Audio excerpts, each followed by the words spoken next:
Greetings and welcome to YAS Podcast, formerly known as YAS a Stripper Podcast. This is our podcast, all of ours.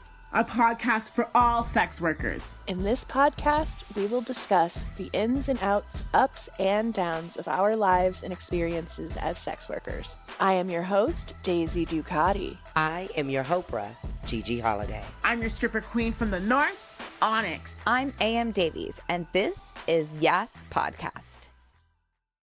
Hey everyone, AMD here as your host for YAS, a Stripper Podcast, aka YAS Podcast. And we have a very exciting guest with us today. Just want to kind of give a little backstory.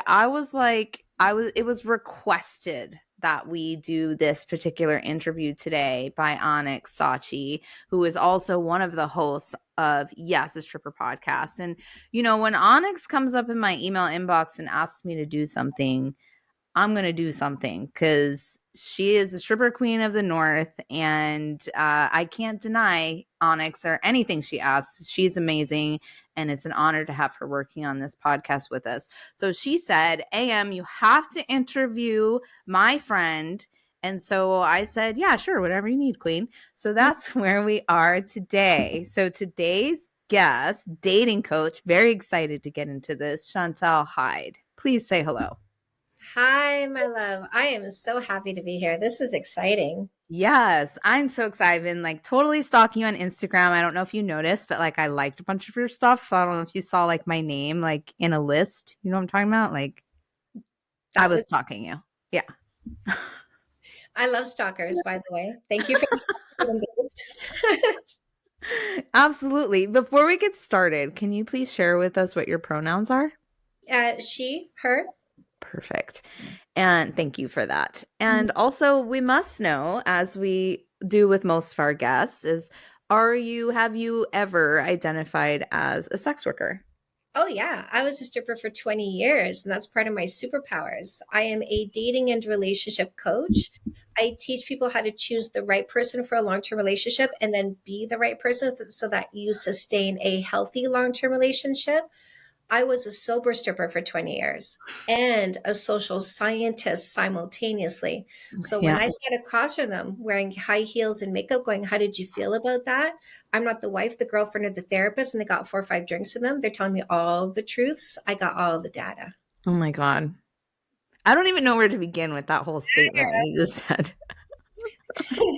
So I'm guessing you were dancing in Canada because that's how you probably met Onyx. Can you tell us how you know Onyx? So after much of my career, stripping showgirls, so Canada, yes, Mexico City, Guadalajara, Mexico City, Athens, Macau, I settled in Ontario and became a house girl. And so I was working in Cambridge, Ontario at a club called the Velvet Lounge. And that's where I met Sachi. And she was in her early 20s at the time. And I'm like, damn, who's this girl? Because she's trashed every night. She's drunk every night. Listen, old Sachi was drunk every night. And I'm like, she's going to fall off the poles because she's an aerial artist. Yeah. And she has been that amazing since the day I saw her. And I look at her in the dressing room and she's drunk, right?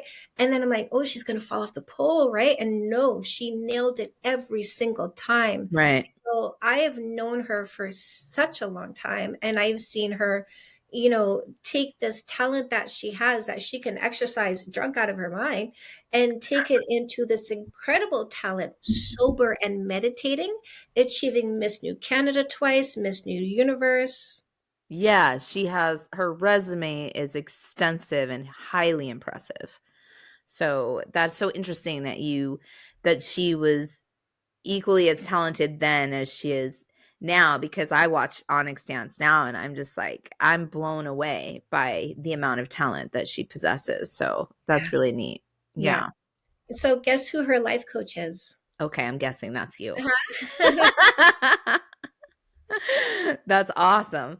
So you're good friends and you're her life coach.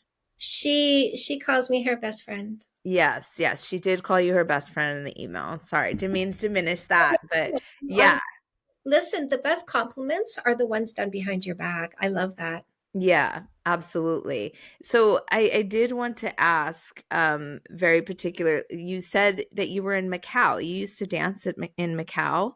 Yeah, I did a 2-month stint. I Yes. worked for, actually, I think Sachi used the same talent agency in Vancouver, and they had Okay. national bookings. And so I did a 2-month stint in Macau. That's amazing. I've been there once and it was very interesting. It was very like Las Vegas. If you're listening, you don't know what Macau is. It's a small island off of the coast of Hong Kong. And it's like just huge casinos everywhere, right? It's like really all there is there. Pretty much, it's a casino island. Yeah, Yeah, it was yeah, really interesting. Um, casinos and jewelry stores. yeah. It was such a weird vibe. I was like, I'm in Vegas, but I'm not in Vegas. It was really cool. So that's so neat that you got to travel and dance and like do what you loved at the And time. listen, I can go get my little photo albums from all the pictures I took in Macau, and you'd be like, "Oh my god!" Yeah, that dude. Okay, do you have any? Because I would love to share some of those online if we can. Like from what is this from like 20 years ago? Yes, Yes, we literally, definitely need to see literally. some I of can those. just see if I can grab somebody really quick right now. Okay, go grab them. Yeah, yeah. Okay, Chantal is back with her photos. Oh my gosh, look at that Yeah. gorgeous photo. 13 years ago in January, I got married. There's Miss Sachi. She was at my Yeah. wedding. She was my videographer, and you can hear her crying as she's videotaping me and my husband doing our vows. Oh my goodness. And then we got some little photo albums from Macau here. Oh my God. Wheelie cow. Is it like you on stage and stuff? Like you have I photo? got, I'm pretty sure. Here's the dressing room. Nice. Oh my God. Here's us standing on stage. One of those rooms. Remember the little rooms where you did the private dances? In regular strip clubs, not in Macau. I was in Macau just as a visitor, not working. Oh, well, there's Nice. back in the day. Wow. Yeah, I love how old school. You can definitely tell that those pictures are from like 20 years ago. yeah. I love that. They're so vintage. So Macau is a combination of Portuguese and Mandarin culture together. Okay. Yeah. So it's really gorgeous because like you see all this like different architecture that's either Portuguese or Chinese. So It's it's pretty cool. beautiful. Yeah, Yeah. That was really cool. I wonder if they still have dancers that they bring out there. Is that still a thing that they do? good question. Mm, yeah. Be something to look into. Mhm. Definitely. Well, thank you so much for sharing that. That's Yeah. so fun. Do you have any of those digitally, by the way? No, I don't. Oh, But yeah. here's the thing though. So there's a documentary film being made about me and what I teach right Okay. now.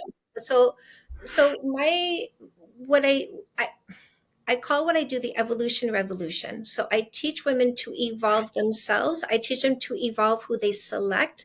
Because when we raise ourselves up, when we evolve ourselves, we don't pick losers anymore. So we're Right. not distracted by their dysfunction, meaning we're not hitting goals when it comes to our ambitions, financial goals, all that kind of stuff, because we're not spinning on their dysfunction. We're like, no, fuck that shit. So we evolve ourselves beyond bullshit. We don't put up with bullshit anymore. We don't pick bullshit guys anymore.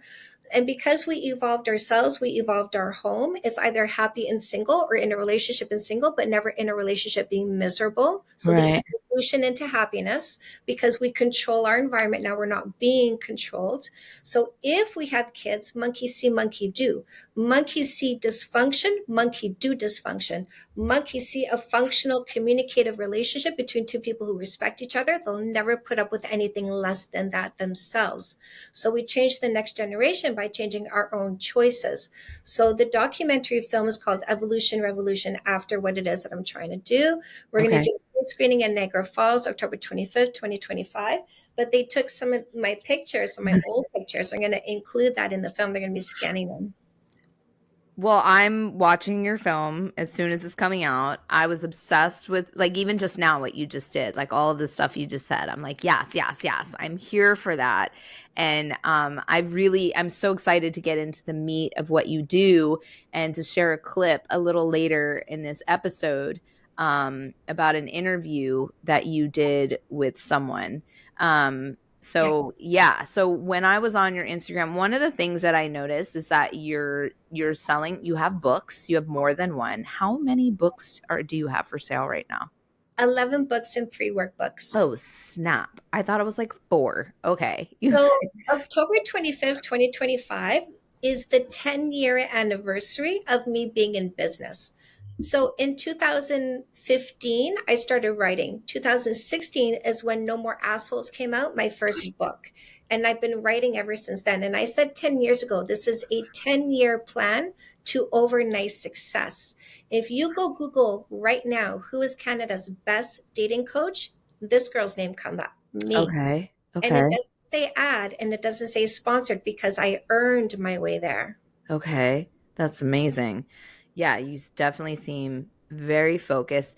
When I was looking through your stuff, I told my partner, I was like, damn, I wish that I had this information when I was single and looking for my partner. I have the most amazing partner for me now because I had figured out about 2 or 3 years before meeting him that no more lowering standards. Like I made a list of like 100 qualities and he passed it like 94%.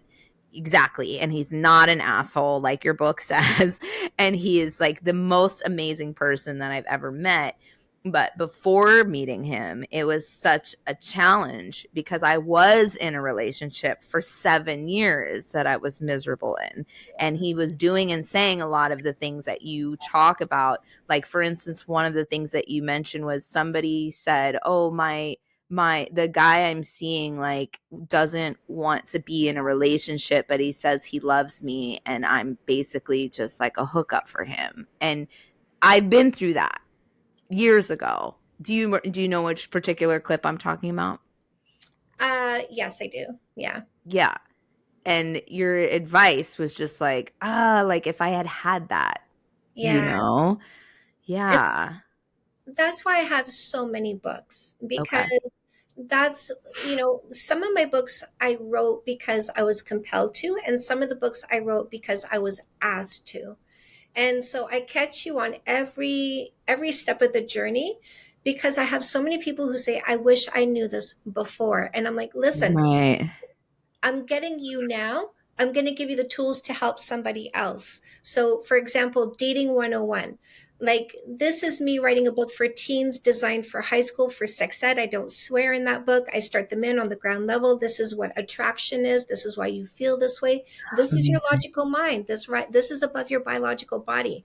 Understand this is designed to procreate, but it leads you the wrong way sometimes. You got to use your logic to assess what's going on before deciding on which direction you're going to go. So I give people the tool, like the people who say, I wish I knew you before. I'm like, here's a book for where you are right now. You can still move forward from here.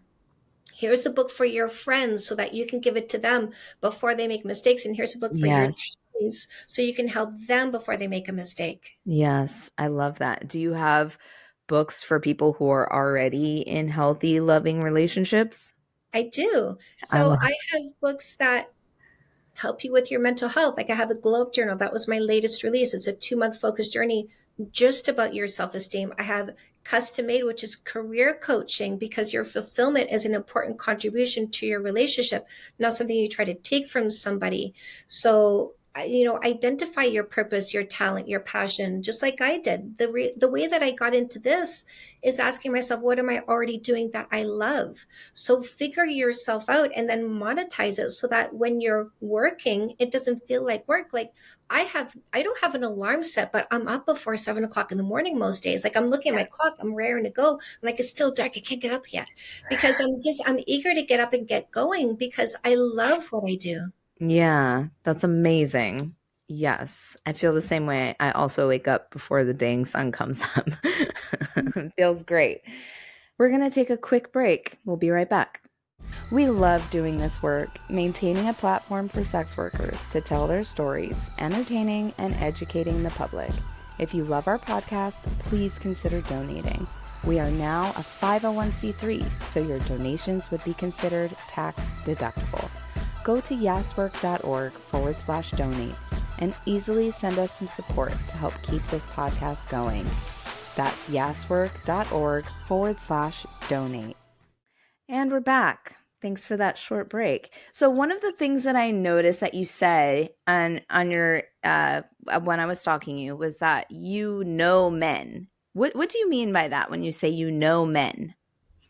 So, what I came to understand is there are two mindsets that we need to pay attention to. There's the selfish short term thinker and the generous long term thinker. And I divide them into two word categories. So, guys and girls are selfish short term thinkers, and men and women are generous long term thinkers. So, when you're in generous long term thinking mode, you're saying, I have qualities about myself that I want to exercise towards my partner, like generosity, like long-term thinking, like financial responsibility, building something together, buying properties together, paying bills together, saving money together for retirement together. So I want to bring my kindness, my desire to understand you, my open mind, my communication skills. I want to bring all this to you, my service to you, understanding your love language, applying that love language. I want to bring this for the long term. Generous long-term thinker. Selfish short-term thinker is, I want to have some fun, but I'm not here to take care of you. I'm not here to stay. So I was in girl mode when I was 21 after a 3-year abusive relationship. I didn't want a relationship for a full year. I said to myself, I'm young. I want to go play, but I don't want to be bogged down. Don't want another mistake like that again. So I was in girl mode for a year playing with the guys. So there's nothing wrong about being in girl mode or guy mode. What we are doing when we use the no kissing for 3 months dating rule, which is my dating book for women and men, no kissing, no sex, no sleepovers, no exclusivity, minimum 3 months, is the corporate model because we don't give benefits to people we should fire. So what we're doing is we're watching out for the guys that are lying about being men. So because we're not occupying their mouths with our kisses, we're actually learning who they are, taking the words they say, and then looking at reality. If reality is different from the words coming out of their mouths, they're lying. We have to get rid of the liars instead of kissing and committing and then finding out they're liars. Okay. So do you think that you learned all of this from studies or from being a stripper Being a stripper. So because we have this ecosystem where it's male after male after male after male revealing themselves, I was able to discern the difference between those men that are men, because we will get men coming to the club that are too busy for a girlfriend. They're running their own business. They don't have a lot of time. They're generous. They're kind. They're respectful. They're intelligent. They're looking for a girlfriend experience because they have this much time. They know if they get into a relationship, she's going to demand more than they can give. So they come to the club to get some companionship, some affection, some conversation with an intelligent woman, and then go back to work without having demands made. Why aren't you calling me more? Why aren't you texting me more? Why aren't you seeing me more? Why don't you take me out more? It's on their terms. So I got to know really wonderful men. And then I also took that and I compared it to other males. And I went, ooh, here's a very specific mindset. And here's a very different mindset. Which one is going to be healthier for women to choose? So one of the chapters in No More Assholes is 12 character traits in both of my dating books, because you want to have somebody who matches your energy, of course, on honesty and work ethic, but you also want somebody who makes all the right decisions. So a 12 out of 12 that matches the energy you bring to the table. Wow. Yeah. And I think that being sober while you're in the strip clubs for all those years really helps you to retain information and memories of the experiences that you've had. 100%, and eyes wide open. Right. Absolutely. I can say that I was not sober during my career as a stripper. So I just am really impressed by that and inspired by that. Can I say though, I told my mom when I was 6 years old that I was going to be a stripper. Like, I am what I call a natural born stripper. Yeah. When I showed up at the first club, the first time I ever went to go on stage, they asked me, do you want a drink? And I said no, because the last thing I wanted to do was remove myself from the situation. And there were times in my 20 years where I drank or I smoked up in the dressing room or I did something and I was working. And what I found is that I was disconnected from what I truly enjoyed in the experience, which was the interaction with people and Right. actually fully being engaged with them. I Right. got high on stage because, like, when you love what you do on stage, you go up those stairs on stage with a certain energy and excitement. And then when you're an artist, you find the people who see the artistry in what you do, and you lock eyes with those people, and you get this energy influx because they're like, ooh, they're getting high off your show. And so they amp up my energy. I feed back and amped up energy to them. They get high again from me, feed it back to me. I get high off them. By the Yeah. time I was off stage, I was shaking from so much energy. Yeah. Yeah. It's just a really unique approach, I think, in an industry that it's so common for us to be intoxicated in some way. So I love that. And yeah, like I wish I knew you like 20 years ago. Ask Sachi if I was any fun. I'm sure you were fun. A question that I do have to ask though, because you do talk about guys and girls and men and women, boys and girls. How does your work translate to people who don't necessarily identify as either as just Mhm. one gender or the other? I love this question because I write from a heterosexual positioning because the number one rule of writing is write what you know. Now, the funny thing is, the editor for most of my books is a gay woman in Kentucky. This was my first book. As soon as I wrote No More Assholes, I had gay people coming out saying, "Hey, can you write a book for us?" And I sent that to her and I said, "Hey, I'm getting this request," and she put a firm stop to that. She said, "No, you can't." And I went, "Oh, how come?" She goes, "You don't know enough." And I went, "Oh, fair enough. Absolutely Okay. true." I can't write from that positioning because I haven't stood in those shoes yet. Okay. But what I teach is logic. And Right. logic doesn't care. Logic doesn't care what gender you are. Logic doesn't care what gender you want to love. It doesn't care how old you are. It doesn't care what culture you come from. It doesn't care where you live. Everybody can use the logic I teach. In fact, one of my biggest fans, my daily mod on my daily live stream, her name is Ripple. She's a truck driver in the US. She is a hard, fast lesbian. She's read No More Assholes twice. She got the workbook. She's done the work. She is a big supporter of mine because the logic has helped her out so much. Right. I mean, other than the language around men and women, you're Yeah, right. I mean, it is translatable. It's people and people, yeah. really. Right. Yeah. Thank you so much for answering that question. That was really So important. I do advise people to pick the book that will best suit them. If you want more storytelling with your advice, then you pick No More Assholes or Fix That Shit. Fix That Shit is Mhm. my relationship book for women. And if you want your advice to be more concise, then you get The Perfect Play or Fix That Shit for Men. Because I don't paint a story, but I do get straight to the point in those books. Yeah. Awesome. So, speaking of getting straight to the point, we have a clip that I really want to play for our audience. You don't have an objection to me playing this Not clip? at all. Go for Okay. it. Sometimes you post parts of your sessions, and I don't know if it was a podcast or interview, but it was a man saying, um, you're a stripper, and isn't that wrong? Like, how can you have a man and your children? Aren't your children going to ask you, are they going to be proud mommy was a stripper? That whole clip. That's the clip I'm going to play. To my recollection, you were a exotic dancer. Is that correct? For 20 years, yeah. For 20 years? Yeah.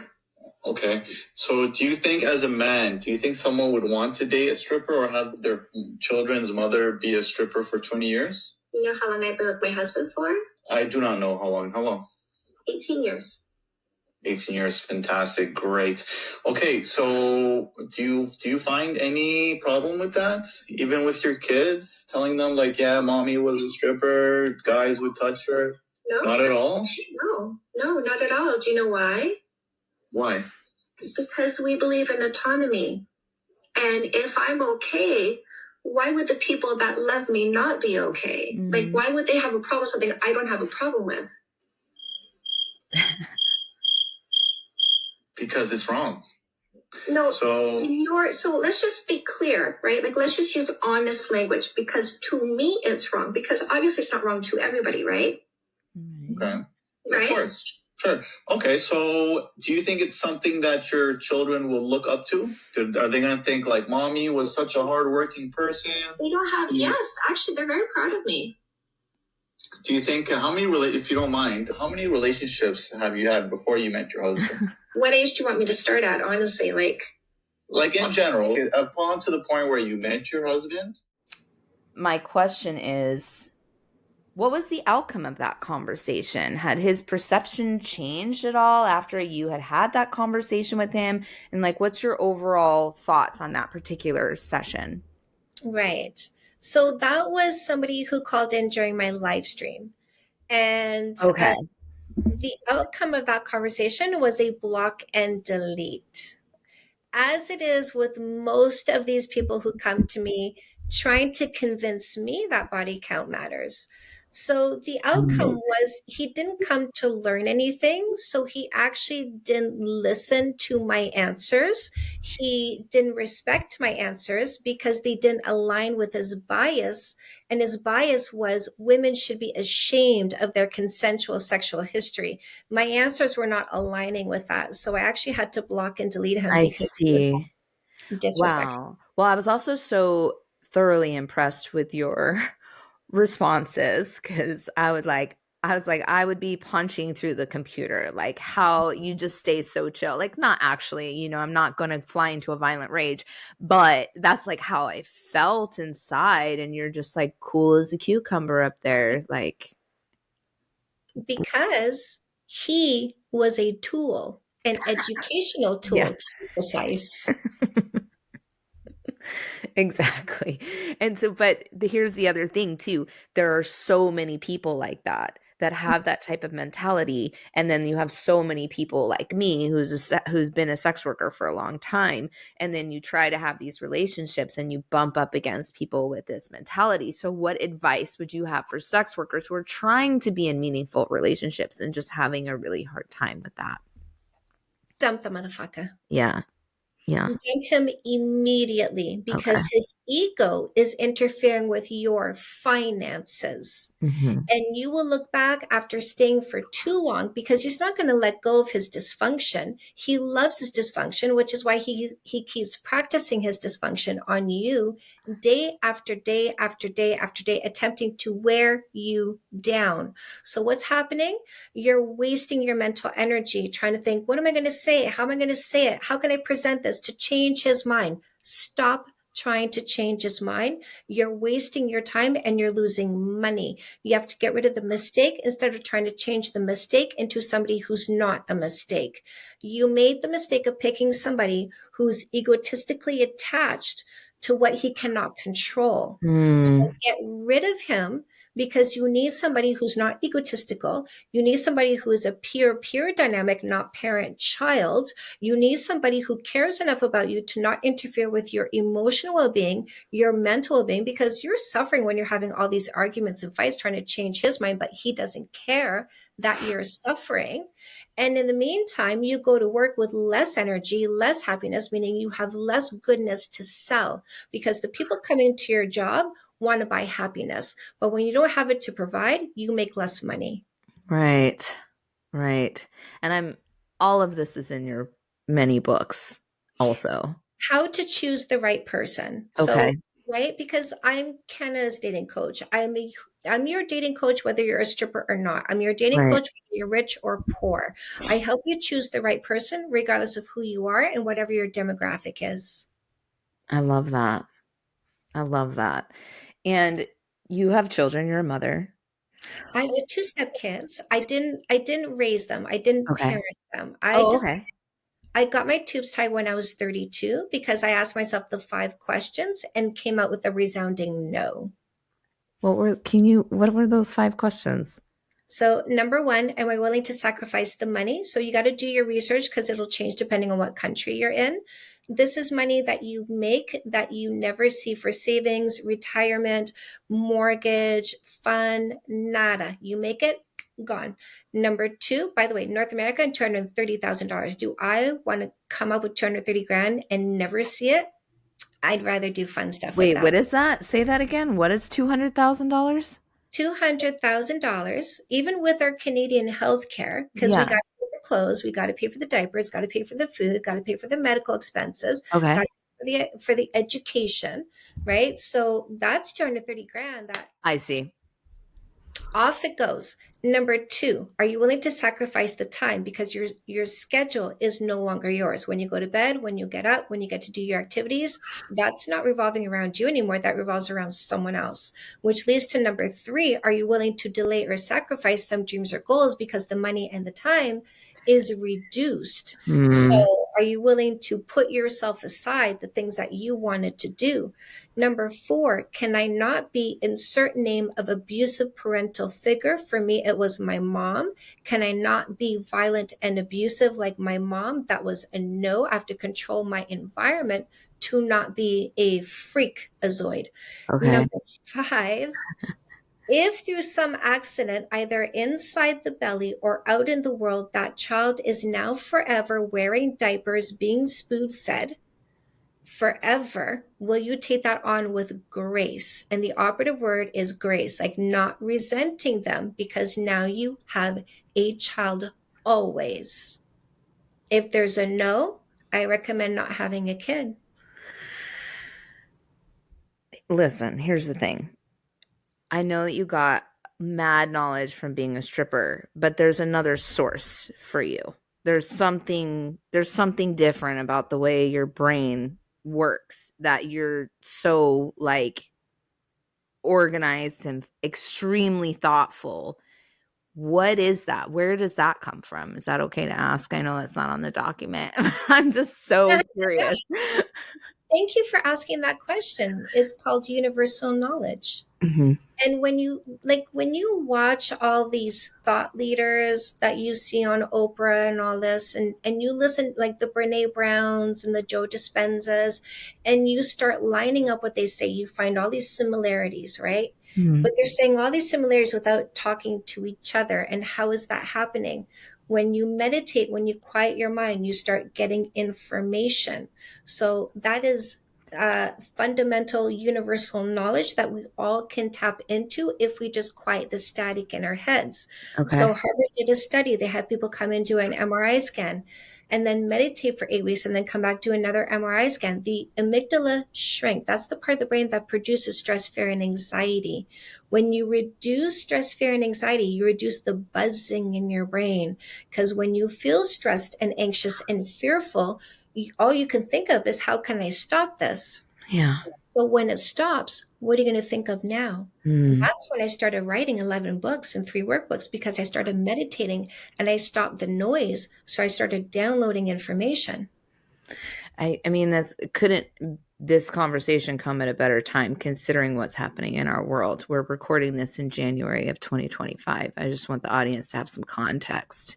Yeah. And by the way, can I just say that Evolution Revolution, this is me helping women fight back, because there is a downward pressure being exerted upon women. This is war, make no mistake. Yeah. So if we don't fight back with more upward pressure against them, in other words, if we are not swifter and stronger, we lose the battle. So Yeah. I'm here leading the charge of women's evolution. This is a revolution. Make no mistake, we need to band together and fight. And I'm talking to somebody right now who's a friend of mine. Her name is Julie Smithson. She is one of the world's top 100 women in tech. We are creating an online world where women can come together and create our own worlds, because this one, they're trying to take our freedom away from us. We're going to create a world where nobody can take our freedom away from us. Okay. I love that. Mm-hmm. Please keep us posted on the arrival of that project, like when it hits the ground. Yeah. Do you have anything that you would like to share with people in closing besides finding you? Because we definitely want to make sure we tell people where to find you. But is there anything that we didn't touch on today that you think is important for the audience to know, particularly our sex worker audience, because that's who mostly listens to this podcast? Right. I want you to know that being happy is easier than you think it is. And I want you to know that choosing the right person is easier than I think it is. And having a healthy relationship is easier than you think it is. This culture has brainwashed you on 2 levels. The first level is, in order to choose a long-term partner, you have to kiss first and then find out who they are. That is selection before observation. It's why you've been abused. It's why you've been taken advantage of, and it's how losers get access to women they don't deserve. My methodology is observation before selection, so that you get rid of the people who don't take responsibility for their own thoughts, emotions, and behaviors. The second level of brainwashing is fighting is normal, arguing is healthy. When you get rid of the people who want to fight and argue, in other words, the people that are chaotic, which is fighting, or the people who don't accept you, which is arguing, you're wrong for being a sex worker. You have to just stay home and do something else because me, my ego, my thoughts, my feelings, that's arguing against what you want for yourself. You can't wear that. You can't go there. I can't talk to those people. Dump them. Get rid of people who don't accept you instead of arguing, because arguing is not healthy. It's a symptom of being in the wrong relationship. And fighting, the escalation into fights, because arguments are a lack of acceptance. You can disagree and accept each other's individuality without turning a disagreement into an argument, a lack of acceptance. And if you don't accept them, don't be with them. If they don't accept you, don't be with them. But if they choose to fight, which is raising the voice, slamming their hands on counters, throwing things across rooms, slamming doors, exit the person who displays violence. Don't ever stay with somebody who wants to fight with you, because the next step is the physical abuse. Okay. Thank you. That's very powerful. All of this is. Thank you so much. We need to tell everyone where to find all of your books, how to follow you, how to learn more. You mentioned live stream sessions. Is that something that anyone can join, etc.? Yes. Okay. So in the link in my bio on whatever social media, Instagram, TikTok, you're going to see that there's a button there that says live stream Monday to Friday, 10 a.m. Eastern time. If I switch platforms, the button is always going to take you to where I'm hosting my live streams. I keep this consistent time to give you the opportunity to come and talk to me and ask me questions. I want to help you on this journey. So come join me on my live stream. It is open for everybody. We love intelligent conversations. Come watch me deal with these guys who say body count matters, by the way, because you'll get a laugh, but you'll also get some strength from this. I love that. I would love to come to a live stream. Definitely. Thank you so much. And then where can we find you on social media? What's your website, your URL?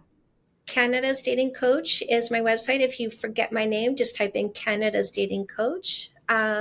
And then I'm on YouTube, Instagram, and TikTok is where I engage. I have my name across multiple platforms, but I really engage on TikTok, Instagram, and YouTube.